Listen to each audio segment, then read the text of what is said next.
Hey, today I'll be talking about 5 basic concepts of programming. Now, keep in mind that this is not some standardized list of concepts. It's just, in my opinion, 5 things I think you should know about and be familiar with if you want to be a programmer. There probably will be a point in the future where I look back at this video and think, well, no, that's not right. There's a lot more to it. But anyway, with that disclaimer, here's the first thing on the list. Algorithms. An algorithm is a visualization of how you're going to solve a problem. Most of the time, algorithms are presented as these flowcharts consisted of different types of blocks. The most common blocks are the terminal block, which indicates the beginning or the ending of a program, the process block, which represents a set of operations, the decision block, which shows a condition that determines which path the program will take, and the input or output block, which is self-explanatory. So with all that in mind, you can use these blocks to present an idea on how you want to solve a problem. Let's give an example. Say you have a number, let's call it A. If A is positive, you want to divide it by 2, and if it's negative, you want to multiply it by 2. How do you go about making an algorithm to solve this problem? Well, it's simple. First, you want to input the number A. Then you have a condition where you ask if A is positive, or in other words, greater or equal to 0. If that's the case, you divide the number A by 2. If that's not the case, A is negative and you want to multiply it by 2. Finally, you want to output the result or the new value of the number A. By presenting this problem with an algorithm, we've broken down the problem into 4 simple steps. By completing these steps, you solve the problem for any given number. In conclusion, we can say that an algorithm is a set of rules to be followed when solving a problem. Anyway, these flowcharts and blocks are just a standardized way of showing your thinking process while solving a problem. If you have to present your idea to other people, you'll probably be using the previously shown flowcharts. However, if you're solving a problem for yourself, you don't have to do that at all. In fact, sometimes it can be really helpful to present your solution in some other way.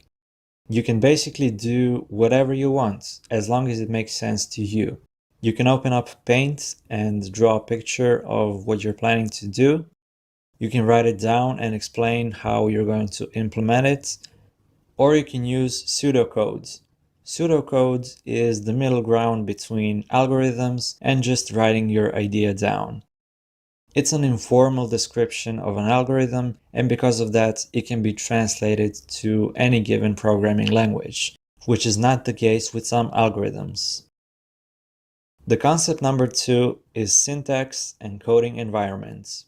Syntax is essentially the grammar of a programming language. Although it differs from one language to another, there's a lot of similarities and patterns.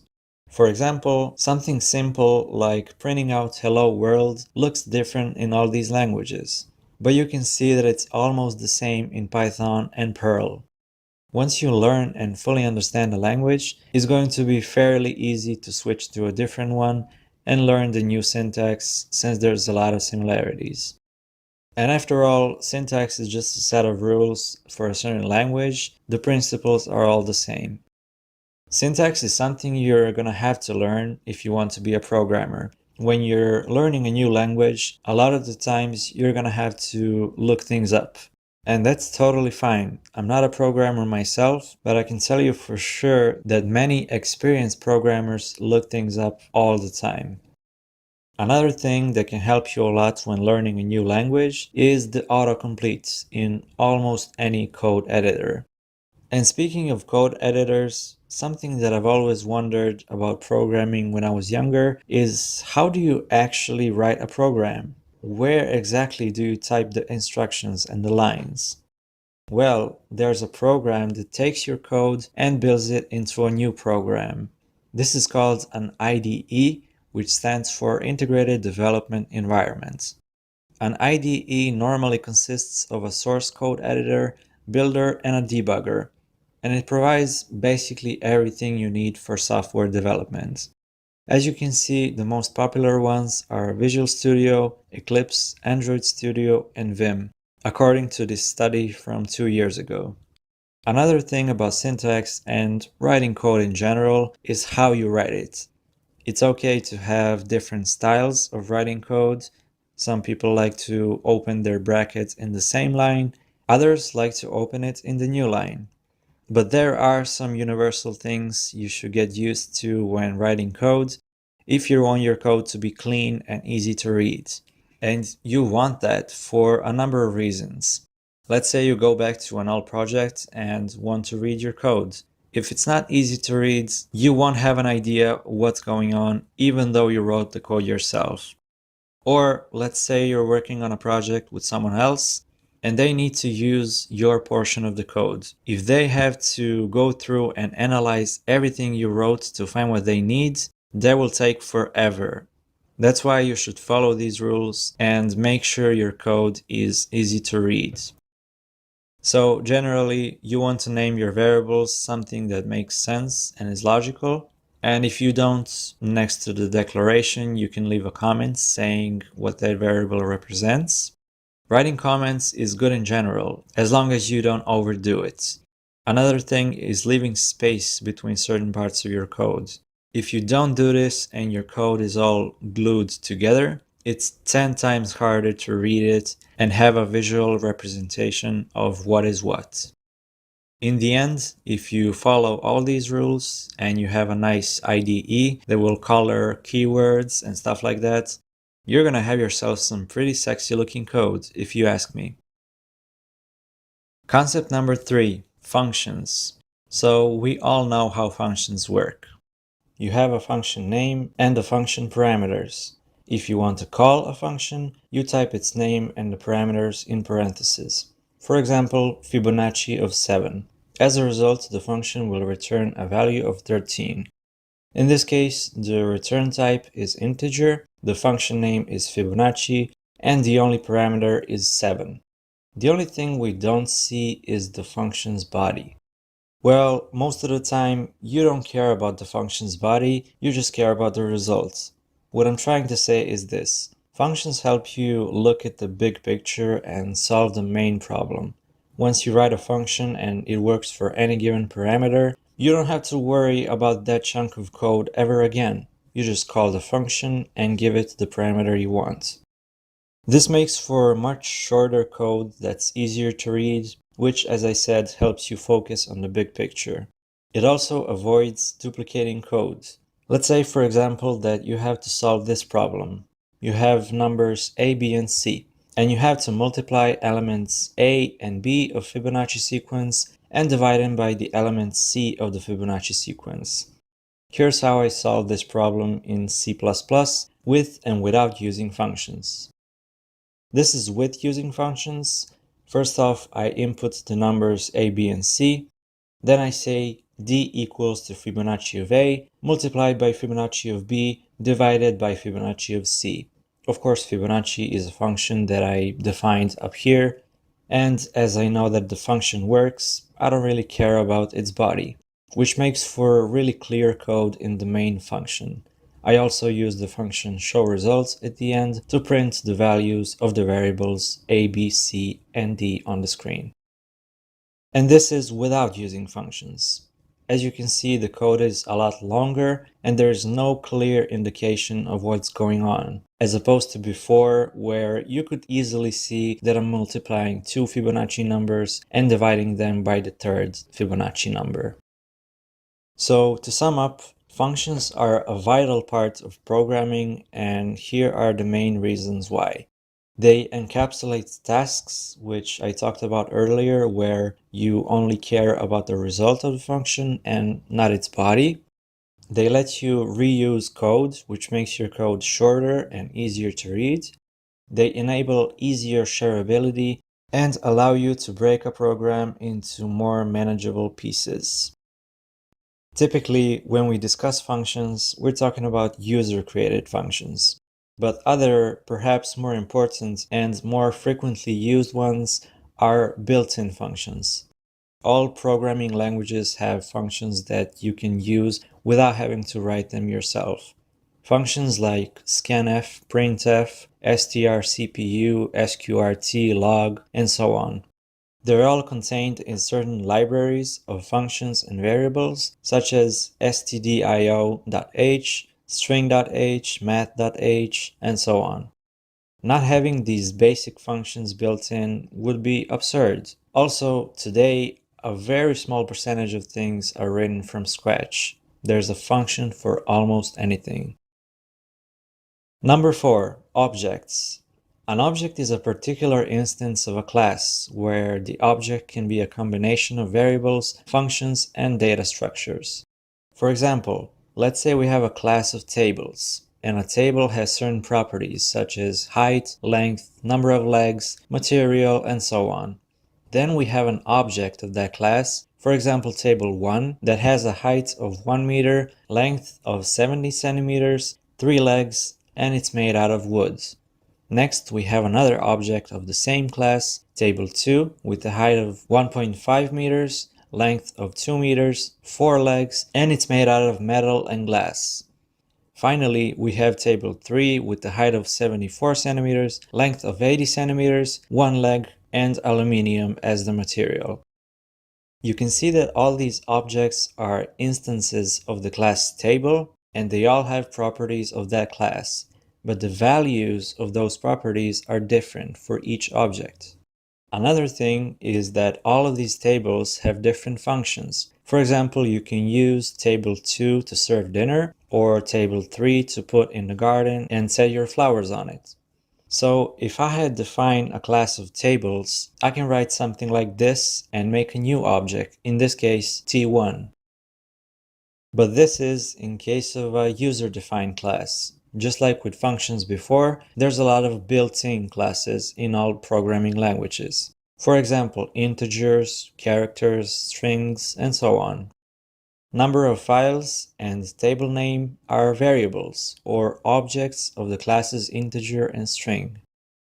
From the example of tables, you can notice that these objects resemble objects in real life. And if you think about it, everything you see around you is an object of a class. This is the idea behind object-oriented programming languages, using logic and the creation of objects that can handle data and behavior. Many popular high-level programming languages support the paradigm of objects, such as C++, C#, Java, JavaScript, Python, Visual Basic, PHP, and so on. Others, such as C, Pascal, Fortran, Basic, are not object-oriented. So, how do these languages differ from each other? Well, object-oriented languages revolve around these 4 fundamental concepts: inheritance, polymorphism, abstraction, and encapsulation. I won't go too much in depth about all of these, but I will say something about each of them because I think it's important to understand the idea behind them. Inheritance enables a new class to take the properties of an existing class. For example, let's say you have a class called animal. A class called carnivore can inherit all properties from the class animal, and on top of that, it can have some properties on its own. The existence of these base classes and derived classes obviously makes managing relationships between classes a lot easier. Polymorphism enables you to redefine a function in a derived class. For example, your animal class has a function called makeSound, and your derived class called dog and cat should obviously make different sounds.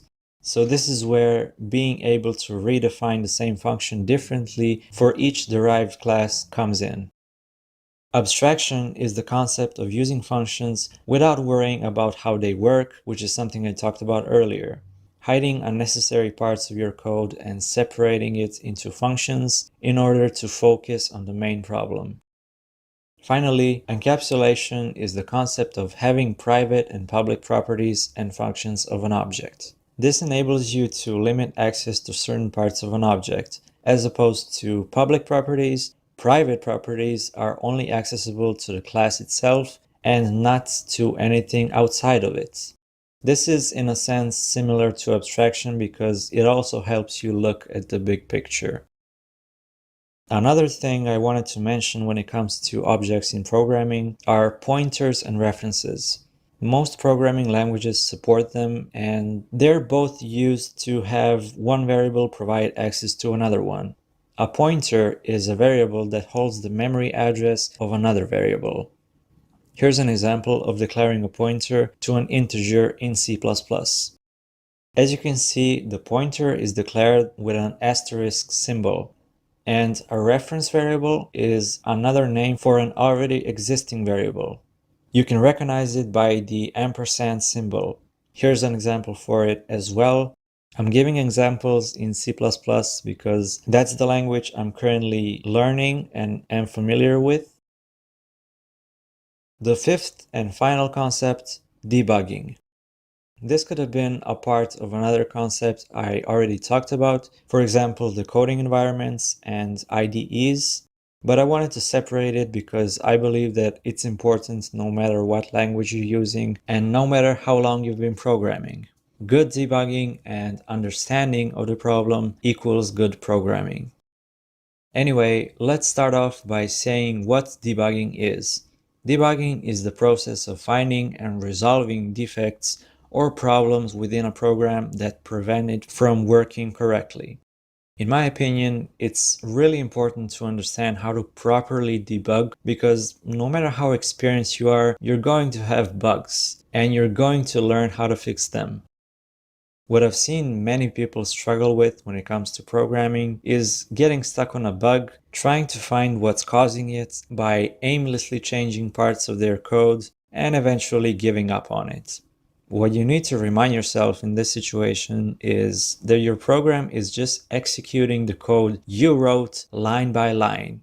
And if you carefully follow the execution of each line and how it affects your variables, you can 100% see where the problem is and fix it. Sometimes writing things down on a piece of paper really helps. Each time the state of your variables changes, you write it down. That way, you'll be able to track everything and see the core of the problem. Besides the things I already mentioned, here are some useful debugging techniques. First of all, use your debugger and everything it offers. Debugger is a software tool which enables the programmer to monitor the execution of a program, to stop it, restart it, set breakpoints, and change values in memory. All of these things can be very useful and are there for a reason, and you should learn how to use them even if it looks boring at the moment. Print debugging is basically tracing how far the program works correctly and at what point things start to fail by printing the current state of the program after each line. Post-mortem debugging is debugging after the program has already crashed. Maybe there's an error message that pops up and can tell you more about the bug. Maybe there's an error code, or maybe there's a memory dump file that you need to analyze in order to figure out what went wrong. The wolf fence algorithm is named after a story that goes like this. There's one wolf in Alaska. How do you find it?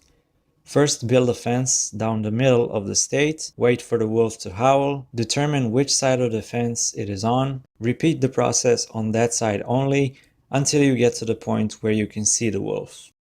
So if you apply this to debugging, you determine which half of your code works and which doesn't. And then you repeat the process on the side that doesn't work, and so on until you find the bug.